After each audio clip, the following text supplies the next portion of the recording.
یہ پورا جڑ کے ہی نا اسی اعلی حرف جار کے متعلق ہو جائے گا، اور پورا پھر جو ہے یہ یہاں تک جملہ جو ہے نا اکٹھا ہو کے واو عطف کے ذریعے معطوف ہو جائے گا، یعنی پیچھے اس کے جملے کے اوپر اتباع کرے گا، اس کے پیچھے ہی چلے گا۔ وما، اور جو واو حرف عطف ہے اور ما موصول ہے، پھر ما موصول کے لیے صلہ بنے گا، یہ موصول صلہ جو ہے نا یہ پھر واو عطف کے ذریعے پیچھے جملے کا حصہ بن جائیں گے۔ اوتیا، دیا گیا، اوتیا فعل ماضی مجہول، واحد مذکر غائب کا صیغہ ہے، حمزہ تا یا روٹ ورڈ ہے، اور جو دیا گیا موسیٰ علیہ السلام کو، اب یہاں پہ آپ دیکھ رہے ہیں ہے یہ بھی غیر منصرف اسم، ٹھیک ہے، سوری، موسیٰ و عیسیٰ یہ مبنی اسم ہے،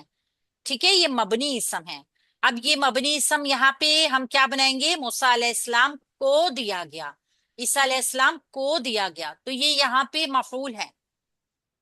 مفعول ہے،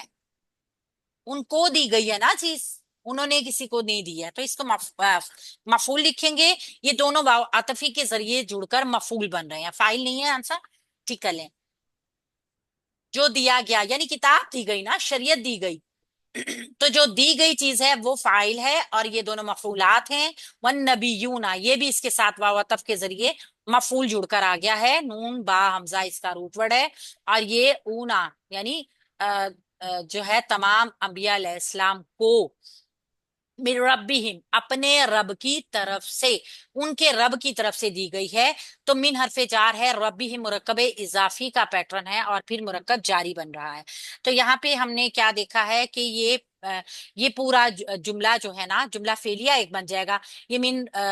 جو مرکب جاریہ متعلق ہو جائے گا فعل اوتیا کے، اور پھر یہ پورا جملہ جو ہے یہ ما موصول کا صلہ بن جائے گا۔ یہ موصول صلہ جو ہوں گے نا، یہ پھر پیچھے جو جملے کے ذریعے واو عطف کے ذریعے جملے کا حصہ بن جائیں گے۔ جب یہ واو عطف کے ذریعے جملے کا حصہ بن جائیں گے تو پھر یہ اسی پیٹرن پہ رہیں گے جو اس سے پہلے والا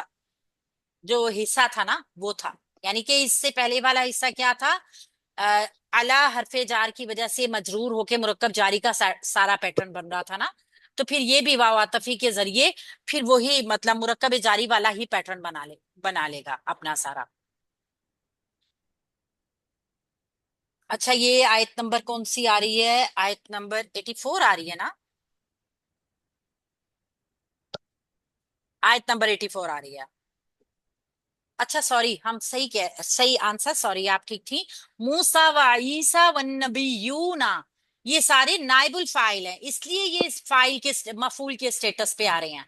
سوری میرے ذہن میں سے یہ بالکل نکل گیا، یہ مرفوع جو آ رہے ہیں نا یہ مفعول کا سٹیٹس ضرور لے کر آ رہے ہیں،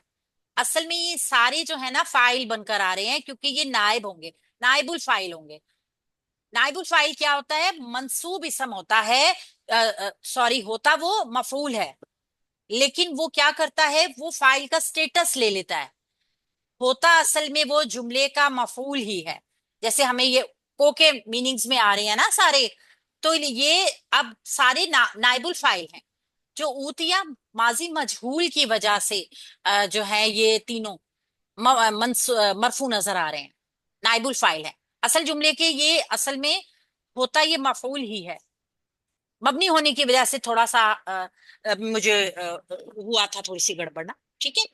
اچھا بالکل اچھی وقت پہ اس کی اصلاح ہو گئی۔ من ربہم اپنے رب کی طرف سے، لا نفرقو نہیں ہم فرق کرتے، لا نافیہ ہے، نفرقو جمع متکلم مضارع، فارقاف اس کا روٹ ورڈ، ہم فرق نہیں کرتے، بین احد مرکب اضافی کا پیٹرن ظرف کے ساتھ بن رہا ہے، درمیان کسی ایک کے، منہم ان میں سے، یہ بن جائے گا اس کا مفعول، اور یہ بن جائے گا اس کے متعلق، ہم ان میں سے کسی ایک کے درمیان بھی فرق نہیں کرتے۔ وَنَحْنُ اور ہم ہیں، واو حرف عطف ہے، نحنو ضمیر مرفوع منفصل مبتدا بنے گی، لہو مرکب جاری ہو کے مسلمون اس کی خبر بن جائے گی، اور یہ مبتدا خبر اپنے متعلق کے ساتھ مل کے جملہ اسمیہ خبریہ بنے گا، اور پھر یہ واو عطف کے ذریعے پیچھے جملے کا حصہ بھی بنے گا، ہم اسی کے لیے اطاعت کرنے والے ہیں۔ اچھا اب ہم یہاں پہ اگر دیکھ رہے ہیں نا، تو کیا ہمیں بتایا گیا ہے کہ جتنے بھی انبیاء تھے، جتنے بھی پہلے نبی گزرے ہیں یا رسول، شریعت ایک ہی تھی، شریعت میں کوئی فرق نہیں آیا۔ شریعت حضرت آدم علیہ السلام سے لے کے آج کے دن تک، قیامت تک، شریعت ایک ہی ہے۔ یعنی اسلام کا کلمہ جامعہ کیا ہے؟ لا الہ الا اللہ۔ یہ پیغمبر کی زبان سے بھی اسلام کے کلمے کو جاری کروایا گیا، اور یہ اس کلام کا تمام سباق بھی یہی ہے کہ یہ اہل کتاب اگر اسلام کے سوا کسی اور دین کے طالب ہو جائیں تو ان کو ان کی خوشی کے حوالے کر دو، یعنی جو وہ چاہتے ہیں انہیں کرنے دو، ان کے پیچھے آپ اپنی جو قوتیں ہیں وہ رائگاں نہ کریں۔ یہ اللہ کا اعلان ہے، بلکہ اللہ اپنے بندے کو بھی کہہ رہا ہے کہ اعلان کر دو کہ ہم تو اللہ اور اس کے دین کے اوپر ہیں، تمام انبیاء کا دین ایک ہے، ہم ان انبیاء کی عظمت میں اور ان کی حیثیت میں کوئی فرق نہیں کرتے۔ آپ کسی کو مانیں یا کسی کو نہ مانیں، ہم سب کے اوپر ایمان لائیں گے، ہم کسی کے اوپر فرق نہیں کریں گے، کیونکہ ہم خدا کے فرما بردار ہیں، ہم اللہ کے فرما بردار بندے ہیں، اور ہم نے اپنے آپ کو اللہ کے حوالے کر دیا۔ اب آپ جس کو رب ڈھونڈ رہے ہیں، آپ اس کو اپنے آپ کو اس کے حوالے کر دیں۔ تو یہ ہو گئی